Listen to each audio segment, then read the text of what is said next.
So, Tony, what do you get when you cross Harley Quinn with a motorbike? Oh, geez. I don't know. Harley David's Quinn?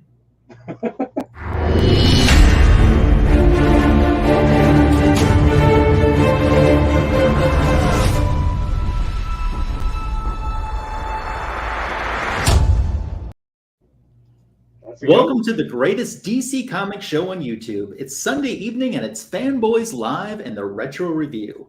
Welcome. I'm your host, Ryan Magic Lasso. It's great to have you here with us on a Sunday evening. I am joined by Tim the Comic Collector. Wait a minute, maybe I'm not. I'm joined by Comic Fu 2814. I'm joined by Tony Fett. Yes. Oh, awesome. Your time is a charm. Yes. So you only get two, but you get the top two tonight. Hey, as long as I'm in second. That's right. So thank you so much for joining us. If you're watching on the Rewind, that's always appreciated as well. But we have some fantastic folks that are stopping by the live chat today. Copy 801 is here. I know he was very excited about some DC Comics news that I'm sure that we're going to talk about in just a few minutes because it's his team. So that is coming up. A big old yeehaw to Michael Meneres. Yeehaw! Did that pretty good. Hey, it's Mars Comics. How are you doing? I hope you had a fantastic weekend. Thanks for stopping by. Appreciate it. Great to see you. We have Tylox the Mighty stopping by. Awesome. I Collect a Lot is here. What? We have Paul S. Yeah, we're going to talk about that in probably just a moment. Hey, Art Chemist, how are you? Thanks for stopping by. Awesome to see you. Our friend, Poor Mike, he's on vacation, but he's going to catch the rewind. That's cool. You enjoy that vacation. I'm sure that you have earned it. Have yourself fun times. So as more pile into the live stream, we'll acknowledge those as well. But thank you again if you're watching on the rewind. How are you doing, Tony? Not too bad. Not too bad. A little bit of rain here, but taking a day at a time, getting ready for a couple of cons. So that's always good. Nice. Could be worse, but I'm ready for con season to start for me. So I went to a comic show today. Oh. Yeah. And not only did I go to a comic show today, I met my first YouTube comic book community member today. Oh. Yes. And who was the lucky individual? Well, you're just going to have to wait to find out if you haven't seen it on Instagram yet. Oh, I have not. I've been out of Instagram all day. There is photographic proof that we have met. And now I have someone to vouch for the fact that I am real and I'm not just a figment of someone's imagination. Much as some folks were hoping I wasn't real. You're a conspiracy. Yeah. But I had a really good day today and I came home with lots of fun things. And Tony, I came home with something that I'm going to be sending your way. Oh, geez. Yeah. Hopefully it's not a glitter bomb. Oh, would I do that? Do I look like I am covered in fur? That's true. That's true. Yeah. So when does your con season start? There's a couple of local ones that start, very soon, and those are medium-sized ones in terms of like media talent, like movies or TV shows. They usually get like, gosh, what the heck was her name? Anyway, they get a bunch of, I don't want to say big league, but big league for like the CW. That's a big one. But the big one is Baltimore for me. That's not coming until October. Yeah, you're not going to NYCC. No, unfortunately not. That's definitely up there. One con that I absolutely have to hit for sure. Yeah, the Simply Incredible podcast has joined us. Great to see you. Thanks for spending some of your weekend time here on the Magic Lasso channel. Awesome. Yes. So yeah, it was kind of a impromptu decision today, but I came home with some nice books, but I really wanted to meet a member of the community, which is why I went today. What con was this, or what show was it? It was a brand new show that has never exhibited in Madison, Wisconsin before. So it was just in a hotel ballroom, like a conference room type thing. Some vendors set up toy and comic books, and there was equal amount toys as equal amount comic books. So Okay. but a lot of the vendors that I typically see at a Madison, Wisconsin comic show were there. But it was fun. Good. Yeah, those are always. Hold on, my mic is messed up. Give me just a second. There, is that better? Oh, that is better. Okay, sorry. It was picking up the audio from the camera, not the mic. Oh, gotcha. Mm-hmm. But that's good. But yeah, I'm a huge fan of local conventions and supporting local shops as much as I possibly can. But that doesn't mean I don't go to like my comic shop online or Sure. something. But I try to look local first before I hit like eBay or something. Yeah. But yeah, local shows are great. Glad to see that they're expanding, especially in your area. Mm-hmm. I'm not a fan of the hotel ballrooms. I've been packed in like sardines before. There was some breathing room on this one, so it I've- wasn't so bad. Hey, Scott, thanks for stopping by today. Great to see you. Very cool. So turning to DC Comics news, there seemed to be a lot of stuff happen this week, I thought. Holy cow. I don't even know where to start. You go first. Why don't we start out with the one that a few people in the chat have already mentioned, and that is the Justice Society of America is back, and they got a brand new title that's launching. Yes. And with one of the legends at the helm, Jeff Johns. Yeah. So that's huge. I think I don't know who's in charge of like the overall comics aspect of it. I don't know how much input Dave Laszlo has pull, but it seems like they're bringing back some of the classic writers that got canceled, so to speak, including Jeff Johns. And I think they're starting to look at this more like a business, which is, in my opinion, pretty smart. Yeah. You bring someone in like Jeff Johns who just like, I don't even read a whole lot of JSA, but just the fact that Jeff Johns is writing it already piques my interest. Well, You know what I mean? Jerry Ordway's involved in this, right? And Jerry Ordway, too. Mhm. Huge. That's huge. That is so huge. Yeah. So that's, even if you're not a JSA fan like me, I'm not huge, but I'm already like, I'm definitely going to pick it up just because of the talent behind it. Well, I think that this is a very smart move in the fact that, you know, I think the core of our JSA we're going to see in live action Black Adam movie, and then this book is picking up shortly afterwards. So hopefully, piggybacking on the success of what we hope will be a successful movie to carry into a series. Yeah, looks like Copy's going to get all covers and variants. So Yeah, he's going to be broke. Copy going to be like, I don't have no money to buy anyone Christmas presents. Yeah, he's buying But you himself. can all come these over and look at beautiful my Christmas JSA presents. covers. Yeah, right. Charge him $1 or $2. Yeah. Yeah, very big news. Yeah, JSA. I'm excited for it.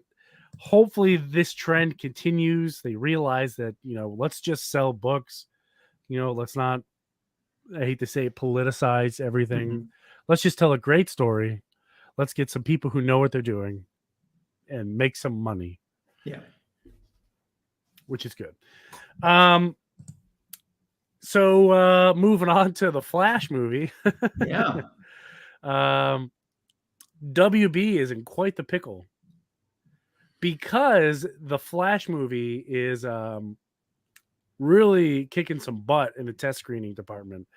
It is currently the highest rated DC movie they've ever screened to a test audience, and it's, you know, I don't know how it works. I guess they're given some kind of score. It's never scored that high for a DC movie. So so what do? You have Ezra Miller who's acting up, you know.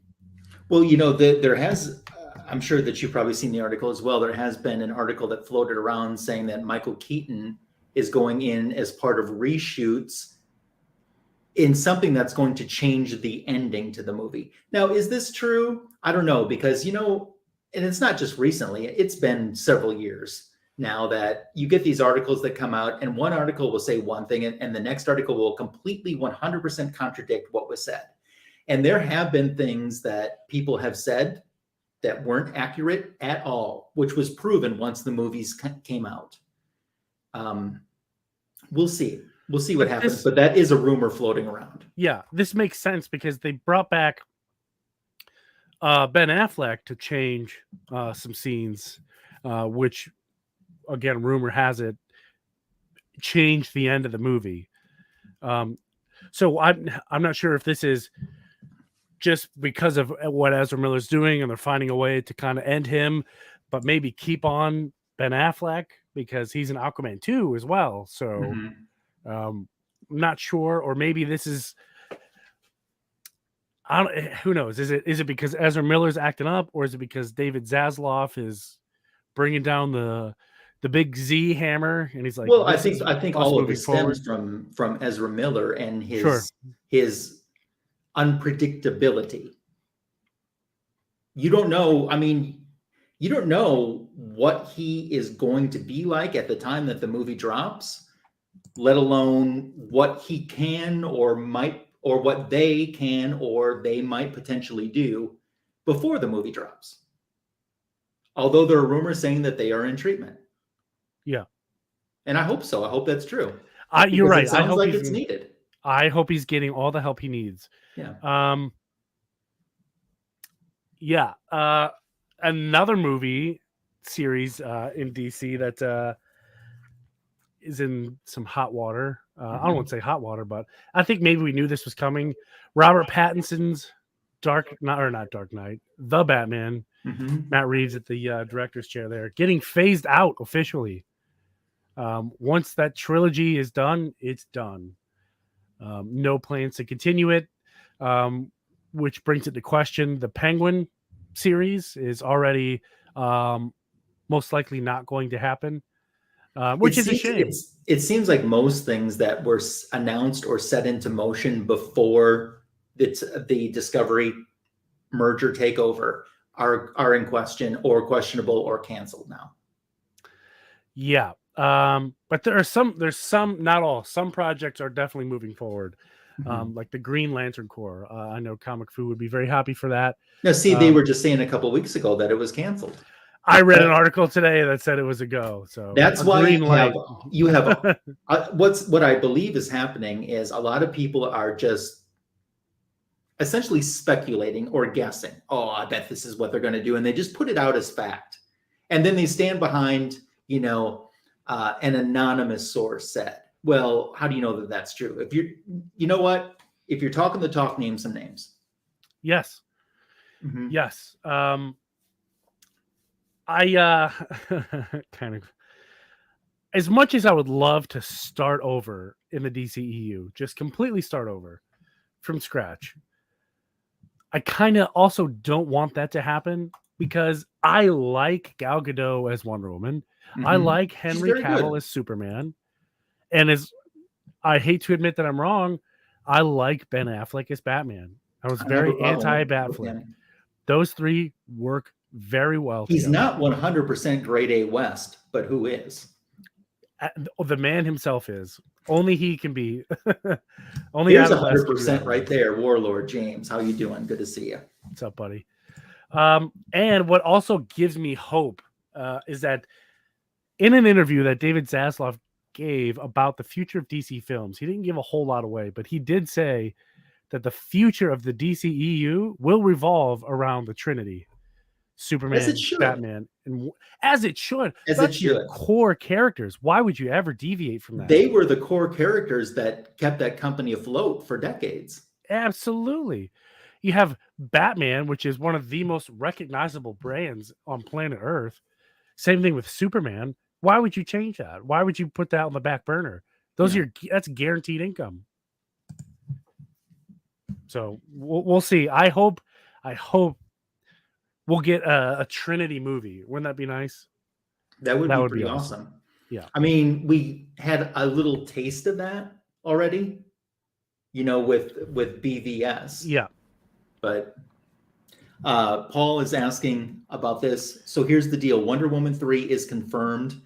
To my knowledge, it's still going on. The plan is shooting starts next summer, but it's supposed to be on a fast track to get released, whatever that means. Yeah, hopefully we'll see that movie soon, but I also don't want them to cut corners either. Well, exactly. I think that they learned they had a really strong first film. And then I think they kind of thought, yeah, we can cut corners a little bit. We can, just kind of ease through this second film. Even though that, at that time in the world, there weren't really theatrical movies to go and watch, and there weren't a lot of new stuff. But just because there wasn't a lot of choice, disappointing is still disappointing. Yeah. I wasn't disappointed with Wonder Woman 84. I still thought it was an awesome film. I was disappointed in parts, but not all of it. I mean, people act like this movie is Catwoman. Oh God, no. That movie is not Catwoman. It is not Catwoman at all. And honestly, it's better than Marvel's Eternals. I'm just saying it is. I have not seen it. But remember last week when you got me all riled up on this show? I did? I don't remember. Yes, you did. You were talking about a C2E2 event with a retailer, and next thing you know, I was all fired up on my soapbox. This topic can get me fired up too. Wonder Woman 84. You know what gets me fired up? When they say things like Shazam and Black Adam will never cross over. Why would you do that? Why would you do that? That can't be true. Hey, it's Flo. What up, Flo? Good to see you. Thanks for stopping by. They'll cross over. I have hope that they'll cross over. Thank you, Mars. Thank you. There'll be a little extra goody in your bag this weekend. Eternals is a low bar. That's funny. Still fails in greatest in the first one. I agree that the first one was better than the second one, but I think because the first Wonder Woman movie was lightning in a bottle. My only complaint about the first Wonder Woman movie was the Ares reveal. Okay. He can just be anybody he wants. You know what I mean? Like, he really has no face, but he kept his silly old timey, stupid British mustache the whole thing. Do you want to know what there was one thing they didn't do in the first Wonder Woman movie. If they would have done it, it would have been 100% for me. This movie would have been. It's one little tiny thing, but to me, it was so important, and not having it in there was about the only disappointing thing that I had with that movie. And that's the fact when Steve sees Diana for the first time, he should say to her, "Are you an angel?" Because he always called her Angel, especially every time, the first time that he ever saw her, he called her Angel. And in volume 1 of the comic book, Angel was his nickname for her. He just always called her Angel. And they could have played on that more in the future too, even in Wonder Woman 84, Yeah, that would have been really cool. Like, it's just a tiny thing, but that was a big part of the Wonder Woman story. Yeah, so. Yeah. Like, you could have done it, when they're on the beach and he says, or Wonder Woman says, "You're a man," and he's instead of saying, "Why do I look like one?" He's like, "Are you you're an angel?" Or something like that. That's what he should have said. That would have been cool. You're right. Yeah. That would have been a great nod to the source material, to the comic book. Yeah. But if that's your only complaint, you live in the high life. I agree, Flo. Let's get this done. If anyone has Patty Jenkins' number, please just show up. Just show up. You'd be surprised. I should just show up. If Hollywood works like government facilities, you can just walk right in with enough confidence and a clipboard. I've got the swag. I could walk like George Jefferson. All you need now is a hard hat and a clipboard. Oh, I can get those. Just get a lanyard with whatever hanging off the end. Mm-hmm. And when someone says, "Who are you?" just be like, "I'm right here." And and your name, they'll let you. I'll be taking my lanyard. I'm like, I'm D-Runk Comics. Duh. So we're getting off topic, but more DC Comics news. Jordan Elsass is off of Superman and Lois. Yes. He did not report for the deadline for them to start filming. they are going to be recasting him. He plays John Kent in the show. And according to a post on Jordan's Instagram, he is dealing with some mental health issues and he's seeking treatment for them.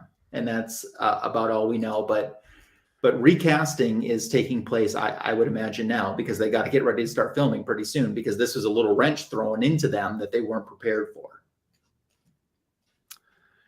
Yeah, that's I mean, it's important to take care of yourself. Yeah, it's important to take care of yourself. And you know what? If you got to stop filming a TV show to make sure that you're in the right place mentally, you know, I completely understand. I just don't think the way he did it was professional. You know what I mean? Just like Exactly. not showing up, dude. Let somebody know, man. Yeah, exactly. Plus, I mean, you never know to what extent it is, but you just got done with time off. It's a shame that you couldn't have dealt with it during that time off, so it wouldn't have affected your career and your job. I agree. I hope they get the help they're looking for, by all means. But you know what? Not treating it, maybe that's what makes people Ezra Millers. Maybe, yeah, don't turn into Ezra Miller. Don't be Ezra Miller, you know? But especially, you know, with mental health, you know, let somebody know. Yeah. Just say, hey, I need some help. I'm going to go get it. Mm-hmm. I guarantee, well, hopefully someone at Hollywood would be like, cool, take care of yourself. You know, we'll figure something out. You know, I hope that's the way Hollywood works, but I have a sneaking suspicion it's not. Probably not. Batgirl obviously canceled. Yeah, but they offered her to be Batgirl in another film. Okay, that's fair enough. She declined. Ooh. And I guess the way she declined pretty much put her off the Warner Brothers list permanently. She said David Zaslav can go himself and to never call her again. Oh. So she's done. Okay. At WB. Totally her decision to decline a role.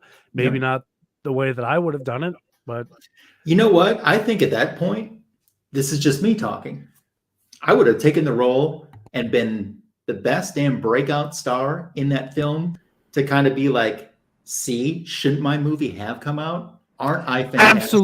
Absolutely. You could have put everybody proven wrong. Well, I don't think that the fans were like, cancel this movie. Obviously, the decision came from higher up, but I agree. Like, you know, when Brett Favre came to Minnesota, you know, he put everybody in their place. That's the way to do it. Yeah. But also don't be Brett Favre at the same time. So No. Double-edged sword. Aquaman 2 reportedly in trouble right out of the gate. David Zaslav is not happy with the script and encourages James Wan to rewrite. So they might want to get on that then. Yeah. Because if your studio head isn't happy, I mean, more than the studio head, I mean, if your corporate head isn't happy, that's a problem. Yeah, it's supposed to be released on March 17th, 2023.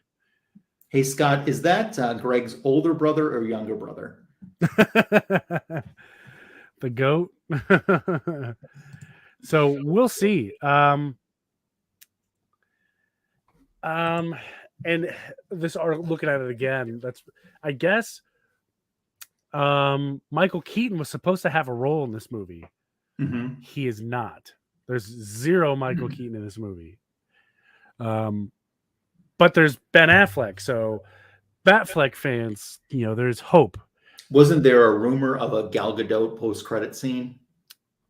I don't see that. I mean, that still might be the case. Okay. It doesn't say anything about any post-credit scene. Just talks about that was a rumor for a while. That would be cool. She had filmed two post-credit scenes, one for Aquaman and I think one for Black Adam.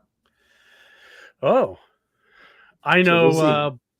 Viola Davis, Amanda Waller has a huge Black Adam role, so I'm very excited for that. I'm just excited for the Black Adam movie in general. They keep adding these little cherries on top of a sundae. I'm gobbling up the sundae. I'm eating it. Yeah, I'm loving it. I'm getting more. Like you're at McDonald's. Yeah, right.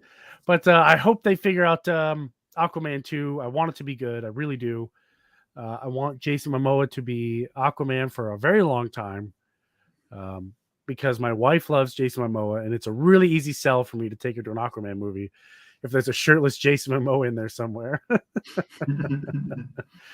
But yeah, no Amber Heard, so that's, from what I understand, like there's zero Amber Heard now. Well, here's the deal. If they're going to rewrite this movie, and granted, I haven't seen the script, so I'm talking, very much out of context. But if they're recasting and getting rid of Amber Heard and putting in a new Mara, it'd be nice, because it sounds like there isn't much Mara in this movie at all. If they could incorporate some new Mara with whoever this new actress is into whatever they're going to be adding in. Yeah, I know people, the fans want Emilia Clarke, the lady from the House of Dragons. I don't even know her name in Game of Thrones, but yeah, bring the Spectre, right? Let's get Justice League Dark going, man. Like, let's go. Spectre? I just met her. Let's go. Let's get some magic up in DC, huh? Yeah. Come on, there's so many. Right now, magical I'm the only characters. magic DC has. You're right. It's working though. Thank you. it's working. Is there any other DC news? Oh man, I think we hit the good ones. Okay. The rest are all minor, and mostly spec. But I mean, it's all spec. But Now, see, Scott, you don't get this when Fu hosts the Fanboys. You don't get that. You don't get that humor. You just get. We got to get this show done because I got an outfit to put on. You got an outfit to put on? That's what he says. Oh, we got to get this show done because he's got an outfit. Oh, he says, okay. Yeah. You're right. Very cool. Do I? Okay. Are you? I'm good with news. Are you good with news? Yeah. Okay, great. So let's talk about what we decided to review tonight. We decided to review New 52s. Yep. But all the zeros, not all of them. Everybody pick one. Everyone pick one. All two of us. All two of us picked a different one. Tony and Tim. I mean Tim and Fu. I like to think picked one. They just aren't participating. So. Yeah, they're doing their own review. Yeah, they are. But do you want to talk about why you picked yours? Like, what about yours? Talk about why because this concept, this idea was yours. So why don't you talk about that, and then I'll talk about why I picked mine. Sure. What made me pick mine, other than the obvious? I'm a fan. Where'd I put them? Right here. There's several reasons why I picked this one. One, because it comes with a little bit of drama and controversy.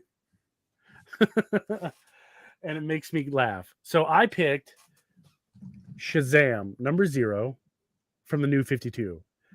And you'll notice, if I can get the glare, where is it? This way. Jeff Johns, Gary Frank, Ethan Van Sciver. Right? Makes sense. Yep. So here I have the reprint that came out with the Shazam movie. It's the exact same story.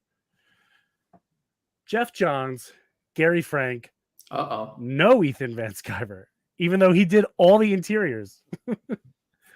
So Ethan Van Sciver brought this up on his live stream one time. He didn't get any kind of royalty from this, even though he did absolutely everything. They'd be mad at him. So how mad are you at Ethan Van Sciver when you reprint his own work and he gets not even any credit? Not likely to happen, Scott. There's so many of them. But the thing is, our tastes, even just on the topic, are so split that it's like no one knows. Like, no one would pick a Hal Jordan Green Lantern book. I would. I totally would. Yeah, but you know that somebody would get their panties in a wad. I know. I mean, had I known he wasn't going to be here, I might have. And it's the same thing. Like, if you picked a Wonder Woman book,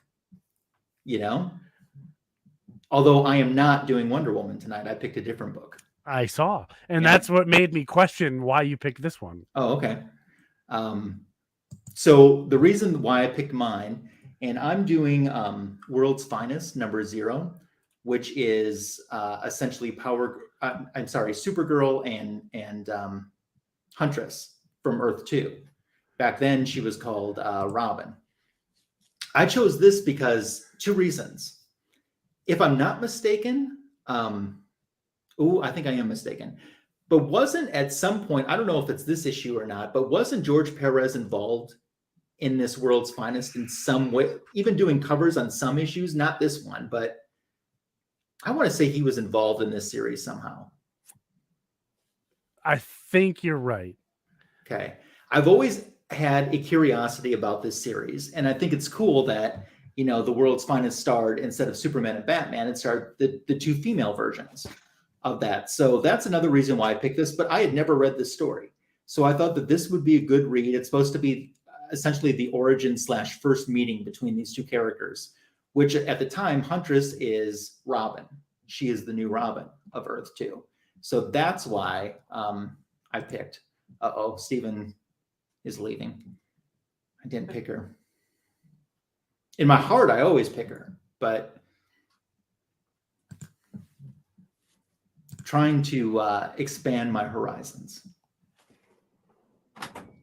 Well, I tried to see if I had that one. I guess that's one that I'm missing, but I did find another Shazam, so I have not 1, not 2, but 3 copies. Oh, wow. Of the same book. So, and they released 52 of these titles. Yeah, they did. And they weren't really that collected at first, but as time goes on, they're getting more and more collectible. I'm starting to see these not in the dollar bin anymore, but up on the shelf, with they're almost at cover price value now, which is pretty cool. Isn't that so? They're almost at cover price. At cover price. They're almost worth as much as you paid for them. Yes. So I'll kick off our retro review then. Sure. We have this fantastic cover. And as we go in, actually, one thing I should mention about the cover is you're going to see the background with them busting through. That's kind of the theme to all of the 0 issue covers. So there's a little behind the scenes in that. Who did that cover? Who is that? I'm going to have to look that up. Let's see if I can find here. Cover is McGuire and Cheatham. Okay, yep, McGuire and Cheatham. I see it. Yep. Huh. So here on the first page, we're laying the groundwork that this is beginnings. So we're in Earth 2 many years ago in Gotham City. And Robin, which is really Helena Wayne, who becomes Huntress, they're saying to her, ready? And she's thinking about all of the workouts that she's done, all the drills, all the memorizing her dad's growling, and it's ready or, get killed. So she jumps in to foil this plot that's going, and they're like, what the?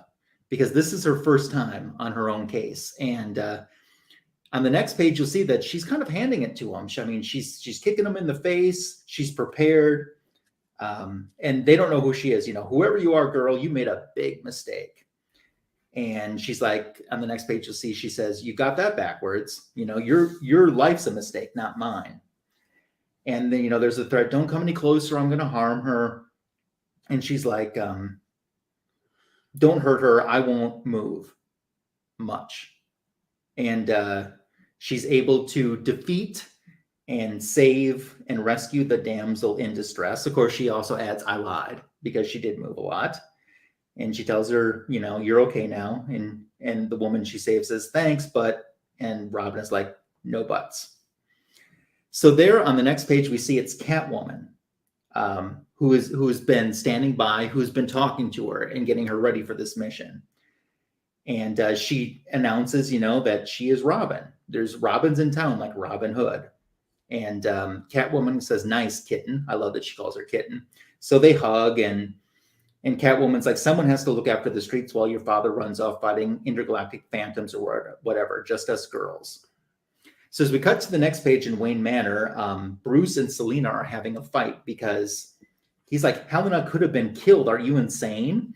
And Selena's like, not with all the training. And I was right there. And he's like, but I wasn't. And Selena's like, you're off saving the world from boogeymen. Someone has to take care of reality. And he says, Selena, we agreed. And she says, you agreed with yourself. Selena, and then she interrupts him. And next thing you know, the public displays of affection, which are grossing out Helena, start taking place. Well, over in Micronesia, Earth 2, same day, we see that Supergirl is practicing with Superman. And she's kind of like, I did it. And he's like, not quite. You're 4 degrees off. The target spot, you have to be perfect. And she's like, well, no one's perfect. And he's like, of course not, but your aim has to be. We're in war and you're a secret weapon. He says, whoever this dark side is, he knows too much about us, at least too much about me. I want you to be harder to find than Batman, not like Lois. And he talks about how he should never let her stay in Metropolis.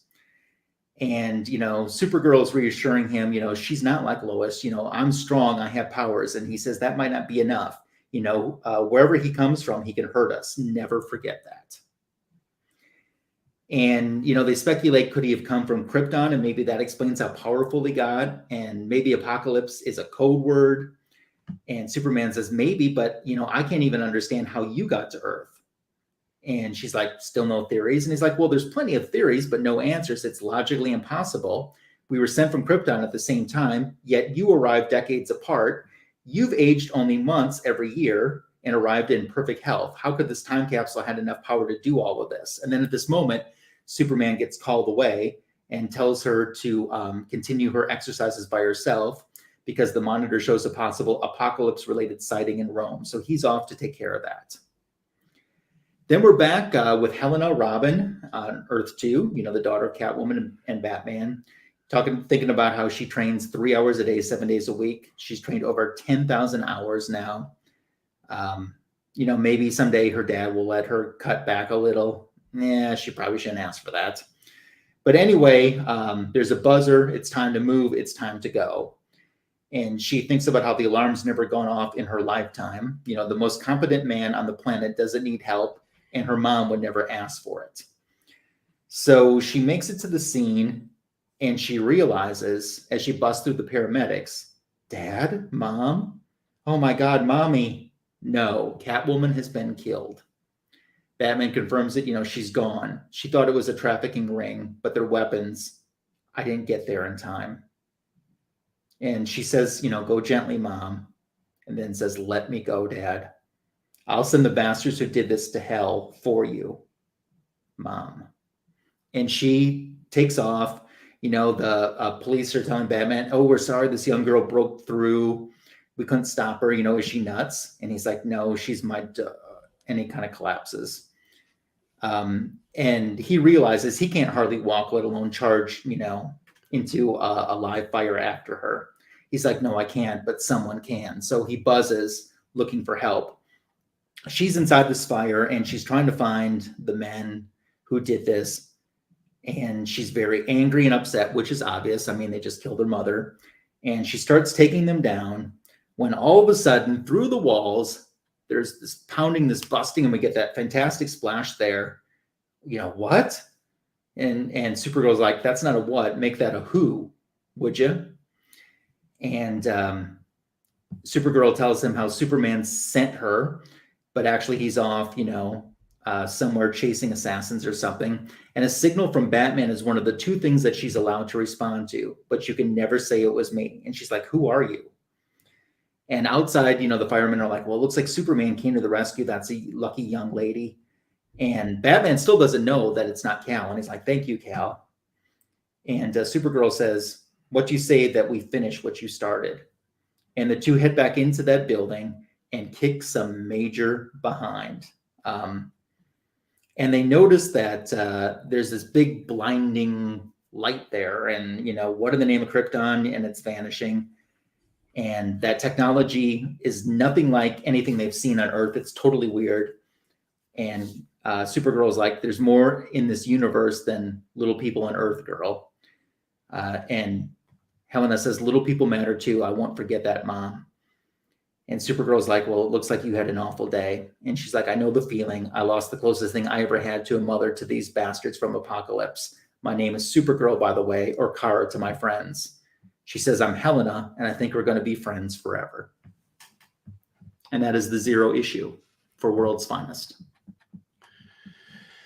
Very cool. I like the art on this.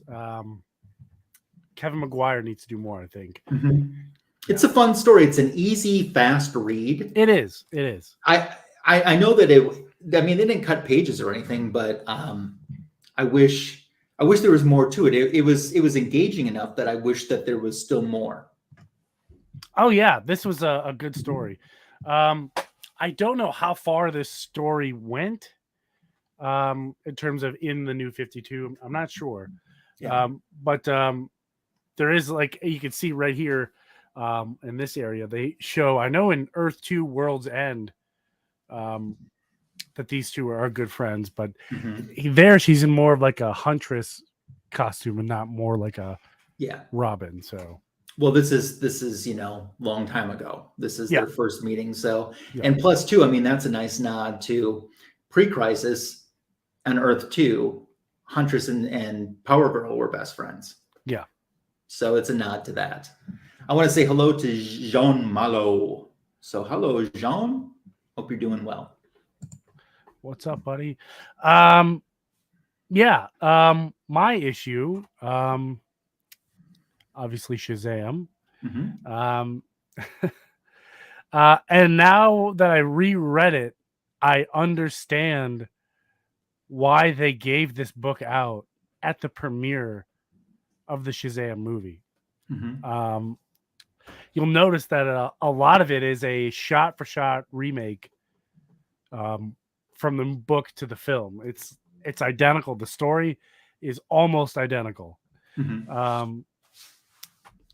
We start off in I don't think it says, but anyway, this young boy is looking at a book, and it talks about science and how it rules the world, but an ancient brutal evil is coming back, and then you see Shazam in full suit. But we cut back even further into Philadelphia, and you see this gentleman's kind of going throughout his day, hits the elevator button, and the elevator is going down like at super fast speeds, and it stops, opens the door, boom, he's in what we know now is the Rock of Eternity. And the wizard is telling this person that you're not worthy of my power, so off you go. We cut back to a laboratory where Dr. Savannah is going through images about mass hysteria, and people are having the same dreams, and they're seeing the same symbols and same codes. They're all having the exact same dreams, and he's trying to figure out how to get back because he was there first, and then we cut to a little orphan boy on the street. He got picked up. He got in trouble, and now he's out in an orphanage. And two humble folks are going to take him in. They're a big foster family. They tell them that, he has other foster siblings, and they're very excited for him to meet them. Billy tries to escape, but he's caught by the orphanage, and he's like, listen, just give these people a chance. You'll like them, I promise. They go back to their house, and they get introduced to what we know as the Shazamily. 1 second. Sorry. Yeah, sneeze attack. That time of year again for me. Sorry. Okay. So Billy gets introduced to his foster siblings, and they have a hot chocolate. And Billy's just kind of miserable. He doesn't want to be there. He wants to go back and find his mom. He meets Darla, which is funny. I thought Darla was the coolest one out of all the Shazamily in the movie for sure. I thought child and adult version were pretty good cast. Yeah, they go upstairs and they're getting introduced to Mary, and they're figuring out who's sleeping where. But all Billy has is this picture of his parents, and he's just like, I just got to get out there to find my mom. And he sees this face in the clouds during the lightning storm. And he said that was kind of weird. They wake up the next morning. They're all going to school. Freddy is talking his ear off, and then gets caught up by two bullies. And they're getting pretty violent with him. But Billy Batson steps in, beats up the two bullies. And this is kind of where it changes a little bit. Instead of Billy running away to the subway, he gets picked up by by an individual. It's someone that works for the orphanage, and that's kind of like the last time that you see him. We cut back to 45 miles north of Baghdad. It's Dr. Savannah in the desert. He's digging.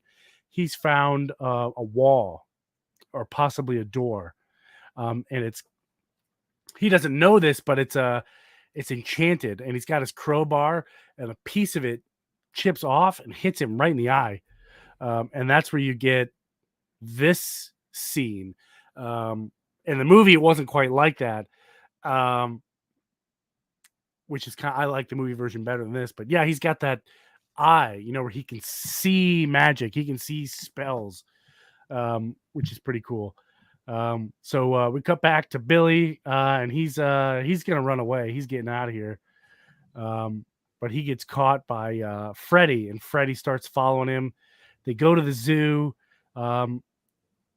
He's feeding the tiger. Billy catches Freddy, and he's like, "What are you doing? Don't follow me." Hey, but you left your wallet. I just want to make sure you get it, which I thought was pretty cool. They kind of share a moment. The tiger roars in the background. We cut back to Baghdad. Dr. Savannah is in the door, and he sees the symbols that he's trying to learn, whatever. He's trying to learn the proper sequence. And he actually, now that he has the eye, he can basically translates magic to a language he understands. So as he's looking at these hieroglyphics, in this scene right here, you can see he looks over it with his eye, and he sees SHA, and he's like, Shazam, boom, he gets now he's on the Rock of Eternity. No, I'm sorry, he's not on the Rock of Eternity. Black Adam comes to the door, big Black Adam, and he's messing everybody up, throwing them. He just keeps shouting, "Where's the wizard? Where's the wizard?" No one knows what the heck he's talking about. We cut back to Philadelphia. Freddy, Billy are still out late, and they're trying to get the two bullies to chase him. They accidentally knock over Santa Claus. This is where Billy runs to the subway, and the bullies punch him in the face. He falls backwards, and then just like in the movie, the subway just keeps going and going and going and fast and fast and fast, and eventually where he gets off at the Rock of Eternity. He sees the wizard, but just as he sees the wizard gets hit with some lightning from Black Adam. So he starts looking around, and he goes through. What does the door say? I thought it said something. But anyway, for those of you who don't know, inside the Rock of Eternity, there's a whole bunch of doors. Each door leads to a different universe, and he found one that had a snowman in it, which I thought was pretty funny. Here we see the 7 deadly sins. Pride, greed, envy are shown. And the wizard's like, "Hey, I need a champion. I can't keep these guys in forever. Someone's here siphoning the magic, so I'm going to give you all of my power because there's no other option. Just go ahead and say Shazam, and all will be yours." He says Shazam. Turns into Shazam, and he starts smashing concrete, just like in the movies, testing his limits or whatever. He finds Freddy. It says, "Listen, it's me. It's Billy. I'll prove it to you." And just like in the movie, they go through a whole bunch of tests. You can tell that this part was written with a bunch of little kids in mind.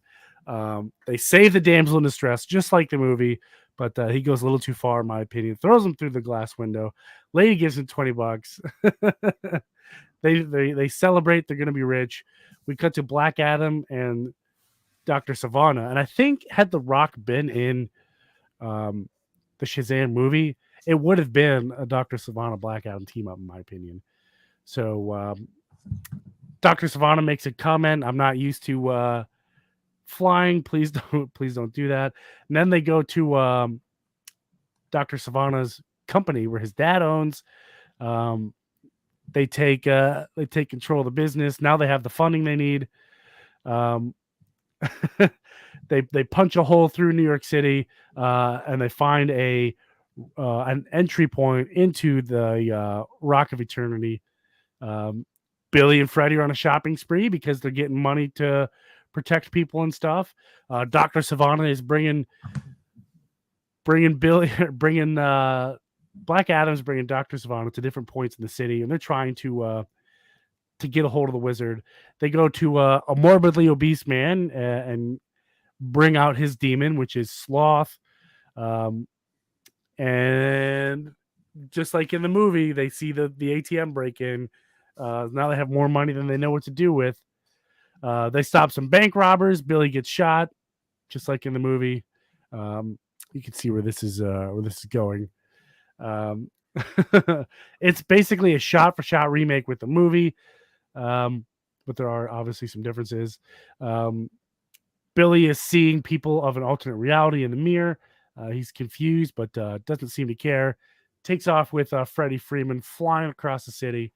I noticed a difference between Black Adam and Shazam. Black Adam was hold someone by the neck and fly to wherever they need to. And then you see Shazam, a champion of the people, letting people hold his neck while he flies around the city, which I thought was pretty cool. They land and they're like with their big gulps here, and this is where Black Adam catches up to Shazam. Dr. Sivana's hanging out with the dude with Sloth.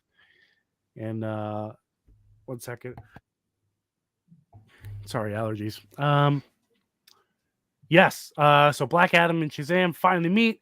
Epic battle ensues, and I think this is what was supposed to be in the movie. I think it would have been awesome because you have Shazam being thrown through a mall and being chased, and there's even the Santa Claus, just like in the movie.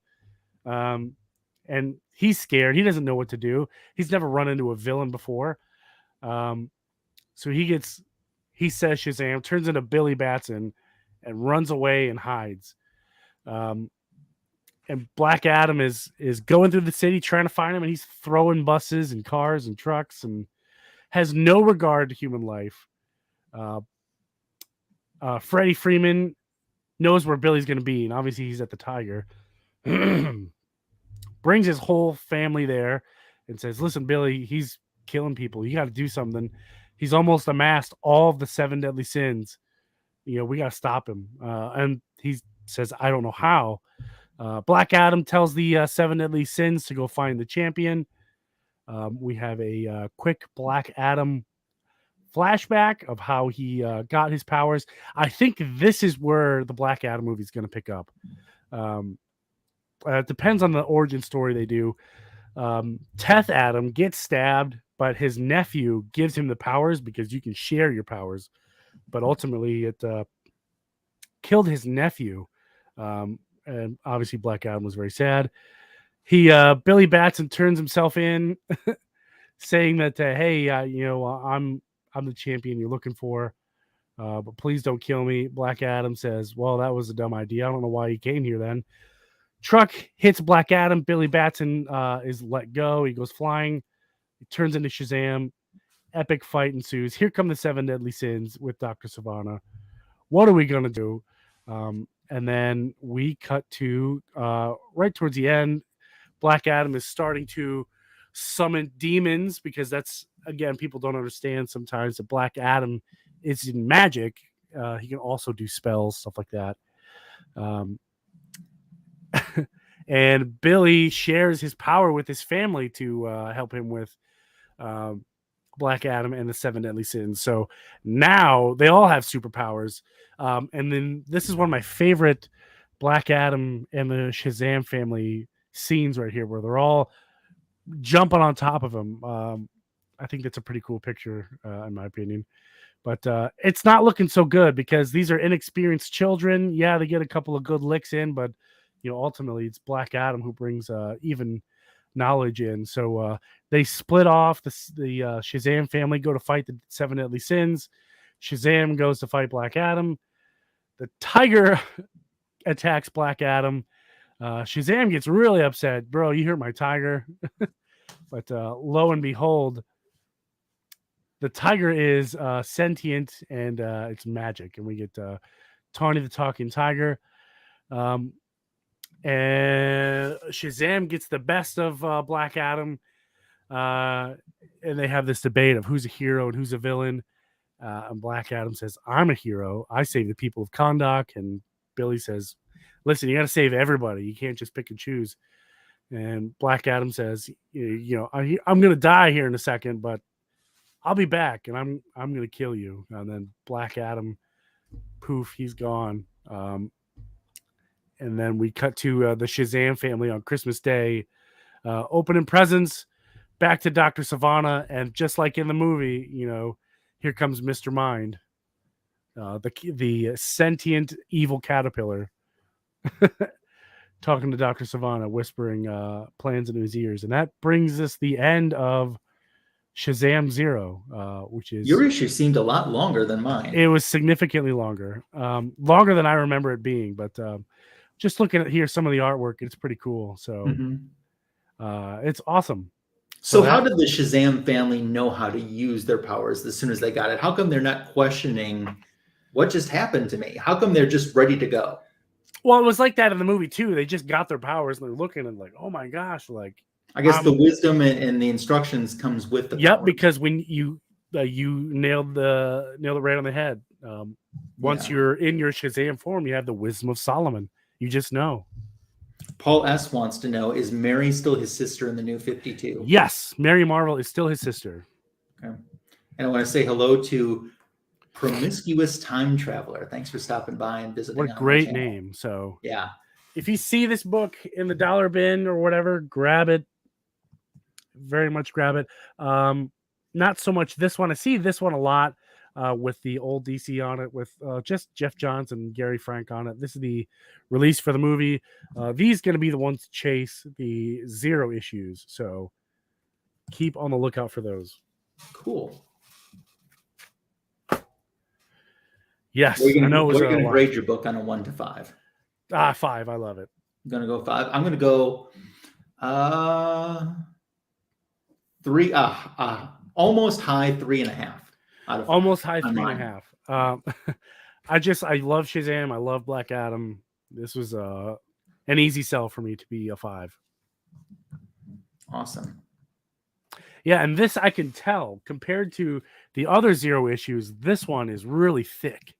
The rest of them are short, just like yours, but for some reason they made this one thick. Yeah. Maybe because they planned. For those of you who read New 52, Shazam did not get his own run. His was tied to Justice League. Yeah. So maybe they had to fit this in, just as like this is who the character is kind of thing. Because maybe they were aware that what was going to happen, which I'm sure they were. Yeah.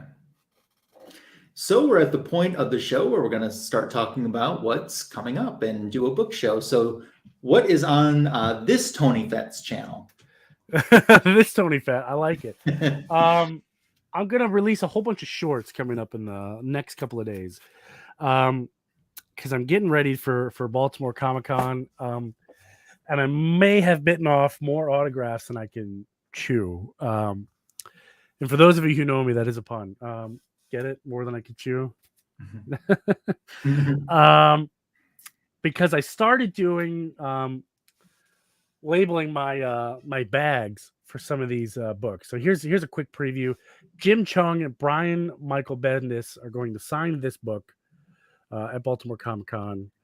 So I'm going through and I'm labeling the books, what artist is getting where, and I'm breaking a rule that I told myself. I said that I was done getting this particular book signed, but Oh, is it your Heroes for Hunger? yes, it is. Who's I who's going lied. to be there? Joe Stanton and Howard Chaykin. Oh yeah, you got to get them.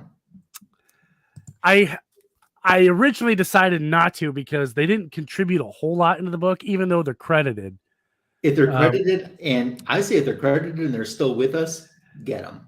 And that's why I'm doing it, because Mhm. both of them are up there in age, and Yeah. I just can't. I would say that one of Plus, the books. Joe Staten's one of the nicest guys you're ever going to meet. Oh yeah, I know he you've is. met him before. I've met him too. He's super nice. Super nice. I even tried to pay him for the autographs. He wouldn't take my money. So, I mean, I'm not mad, but, just humbled. I'd say one of the coolest books I'm probably going to get signed is Black Adam Endless Winter Special. Ron Mars, Brandon Peterson. And a quick Wonder Woman book that I'm going to get signed. If I could figure out which one it is. I got quite the stack going here. I think I'm up to 46 different books. Wow. Right here, I'm going to. This will mostly finish up Wonder Woman Rebirth. Nice. If I get Liam Liam Sharp yeah. to sign it, because I'll have Frank Cho, the cover artist, Laura Martin on colors. I'll get Liam Sharp. All I need now is Greg Rucka, and he canceled. So, okay. And not to mention, I'm finishing some projects, and even some Wonder Woman Day special editions. Nice. It is a heavy Wonder Woman con again for the second year in a row. Always is for me. But that's what I got working on. That's what I'm working cool. on. Yeah. So on my channel, this past week, I released a back issue of the week short, which I'll be doing again tomorrow. The one that I released this week, the one that's currently out right now, is a very classic Silver Age DC title. On Tuesday, I released, I didn't do a comic book editions video, but I had really big news, which you know about, Tony, that I finally shared with the public. So yes. So if you haven't had a chance to watch that video, and thank you to everyone who has watched it. I mean, the views are significantly up there compared to normal, and I've received so many positive comments and direct messages and words of support, and it's meant the world to me. But if you kind of want to, look at the doggy. This is Julie. Oh, what up, Julie? She's 155 pounds of laziness. She doesn't really do a whole lot. Julie, don't be shy. Say hello. Give him a woof. She's one of my old girls. Yeah. She's the one who puts hair everywhere and slobber. What you don't really see is she usually hangs out in here, but you can't see because usually she's right here. Oh, gotcha. But I don't know where she was earlier today, so probably sit on the couch. Yeah. Working on it, Stephen. Working on it. But anyway, so I made that announcement this week, and then I did a cover by video with Cookie from Just a Little Podcast and Comics for Thomas on Friday. That was She-Hulk themed to tie in with the She-Hulk TV show that came out. Have you seen that show yet? Yeah, I watched the first episode. So what do you think? I heard it's getting some backlash. I enjoyed it more than I've enjoyed a lot of Marvel's Phase 4. Okay. It wasn't perfect, but it was fun.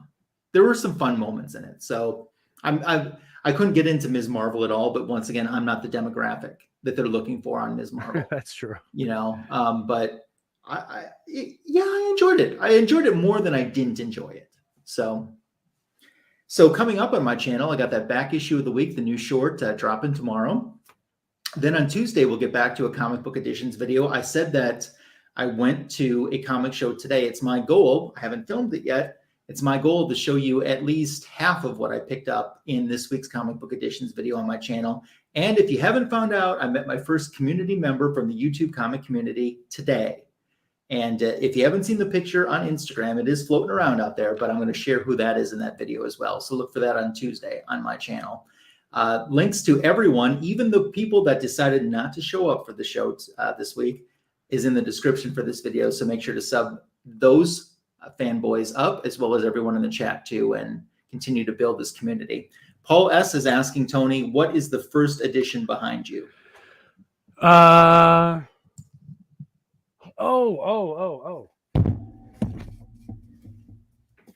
That would be Wiz Comics. That looks familiar to me. It does. Yeah. And I think it was an A-OK from you. It was. So this is pretty cool. I got I think this was the first. Yeah, this was the first A-OK, and it's also the first edition. Yeah. And the first Treasury edition that I ever got. So yeah, there's a lot of firsts. Cool. Yeah, treasuries are cool. I should really think about getting some autographs on some treasuries, but this. A lot of the people that worked on the treasuries aren't with us anymore. Yeah. That's the problem. Yeah. I think DC should come back with this. Yeah. Maybe not do something from the 40s, but I think enough time has passed. Like maybe bring something back from the 60s or 70s. Yeah. Yeah. One person who did do treasuries that actually is going to be in Boston is Jose Garcia Lopez. He's also going to be in Baltimore. That's what I meant. I'm sorry. Oh, sorry. Yeah. Baltimore. Yep. He did some treasuries. He did Superman versus. If you don't have that treasury, that might be an excuse to go and buy that and get that signed because Superman and Shazam. I'll have to check it out. Yeah. So something to think about. We did a whole episode about treasuries. We did. What I like about. Oh, he froze. Well, I guess it turned into my show now, everybody. I'm just going to throw a link into the chat. Everybody just, maybe he's not frozen. No, he's I think coming I back. did for half a second. But what I was saying is, I think the stories feel like an event when they're in that big size. That you're right. It does. It feels like an event.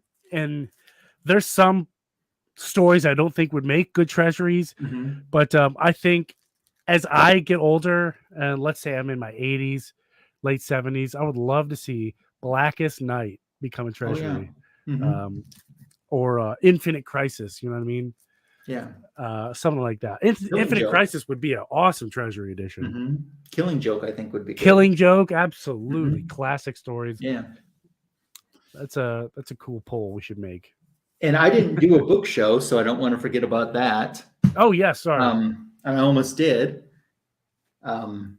So do you remember there was a one-shot book? It was a Batman Wonder Woman story called Wonder Woman Batman, the Hikatia.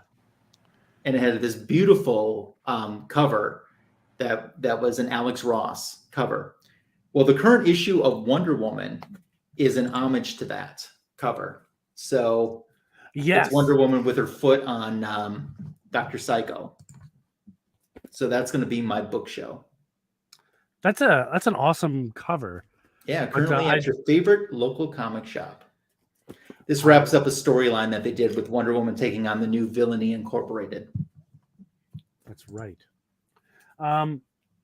Speaking of Batman and Wonder Woman, I can't find the issue. I think I didn't pull it yet. But Liam Sharp, Brave and the Bold. Oh, yeah. Batman and Wonder Woman. He'll be in town. So I'm thinking about getting that one. I really got to calm down because, especially when it comes to Baltimore, I go nuts. I think the most books I've ever brought to a con for signatures, roughly 130 something. Wow. So that's when I used to go all 3 days and didn't have kids. So now I can only go for like 4 hours on a Sunday. Yeah, but that's a lot to get done in a small window of time. And I did every single one of them. And I think that's how my signature bug bit me. Gotcha. Now I actually stayed in the hotel where this big convention was, so it was really nice. I highly recommend Baltimore Comic Con to anybody who's ever thought about making the trip. It is still all about the books. Yeah. One of the biggest conventions. That's awesome. The biggest emphasis they put on is books. I love it. I love it. Yeah, you still got your celebrities, but mostly books. Sorry, go ahead. Oh, yeah. No. Sorry to jump in there. I just want to remind everyone, too, that coming out from DC Comics this week, this Tuesday, is the Detective 27 Facsimile. So if you can't afford the first appearance of Batman, here's your chance to get one that has all the original ads. And I think the retail on that is it's either $6.99 or $7.99, but I think it's $6.99. Are you picking it up? Of course. I might have to pick it up. And then next month they'll be doing Action Comics #1 Facsimile. Very cool. Can't Very afford cool. the originals, but I can afford $7. Yes. Yes. So don't forget to pick those up and support your local comic shop. Thanks for watching Fanboys Live and the Retro Review. Anything else to add, Tony? No, I think we did a good. Next week we are on. We should be on Comic Foo's channel, but we were supposed to be there tonight. So Yeah. So who knows? We'll be somewhere. we'll be somewhere. Best way to figure that out. Subscribe to everybody in the chat. Will Black Flag be at that con, Tony? Hey, Jeff. I hope so. I hope so. In fact, for those of you out in the world that have been to Baltimore Comic Con the last 4 or 5 years consecutively, can attest to. I don't know why this is tradition, but someone will yank the fire alarm. Oh yeah, you said that before. I love it every time it happens. It just wouldn't be the same. But Black Flag, I don't know. They do a lot of the big ones, and Baltimore's a pretty dang big one. So I'd be surprised if they weren't. And I don't recall seeing them in the past, so who knows? But Yeah. if there is, I'm going to get my hands on whatever Whatever POS. they Yes. staple the cover to. whatever Frankenstein they put together. I'm going to try to get Wonderful. without paying influencer prices. Well, the deal is you should just walk up and say, I'm an influencer. Don't you special. know who I am? Don't you I know- have you know my what I own say? shirt, bro. I say, don't you know who I think I am? I'm the signature king. You should Yeah. kneel duh. before me Yeah. as I'm duh. fixing my ascot. You know what I mean? That would You be too fix their funny. ascot, I'll kick their ascot. There you go. All right, Jedi Farce, thanks for popping in. We're done with Fanboys Live and the Retro Review tonight. Have a wonderful week, and we'll see you soon. Bye.